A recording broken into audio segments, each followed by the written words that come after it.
Good morning guys. तो अभी हो गई है मॉर्निंग और ये हमारी कैंपिंग के साइड व्यू।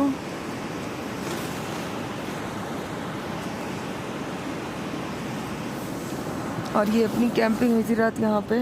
तो मैं यहाँ पे टेंट लगाया था। इतनी रात हो गई थी और इतनी मतलब हालत ख़राब हो गई थी, ठंड लग गई थी बहुत ज़्यादा। मैं कुछ दिखा नहीं पाई।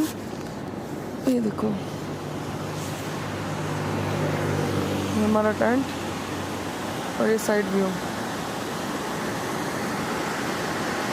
अभी बारिश का मौसम हो और पैक करके निकलते हैं। फिर अब कुछ बनाएंगे नहीं और टाइम में नहीं वेस्ट करेंगे कि बहुत ज़्यादा बारिश का मौसम हो रहा है।